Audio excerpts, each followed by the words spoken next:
Baik, selamat pagi sahabat pencinta rumah kayu. Saya Andi Pelangi Rumah Kayu Palembang. Hari ini 25 Januari 2021.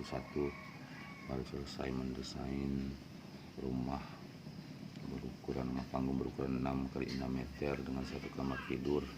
Ini merupakan denah dengan modifikasi liter U untuk terasnya. Pintu masuk pada bagian depan, posisi tangga di bawah teras. Ada ruang tamu, sekat pembagi, lorong ke ruang belakang, tangga ke lantai 1 pada bagian belakang, dan satu kamar tidur. Ini pintu kamar tidur. Jadi ini modifikasi liter U terasnya.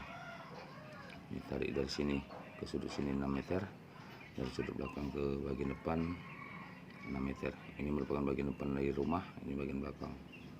Dan ini merupakan hasil desain bangunannya, bentuknya. Jadi ini teras liter U.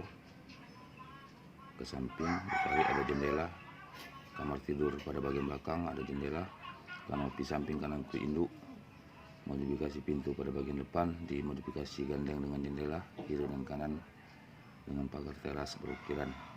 Ini merupakan hasil desain dan rancangan saya sendiri dan merupakan gambar manual dari saya sendiri. Jadi setiap proyek yang akan saya jalankan itu saya desain dulu supaya memudahkan pengerjaannya, dan hasilnya nanti akan menampilkan bentuk jadi yang ideal, elegan, cantik, dan menarik dipandang. Demikian sahabat pencinta rumah kayu, selamat siang.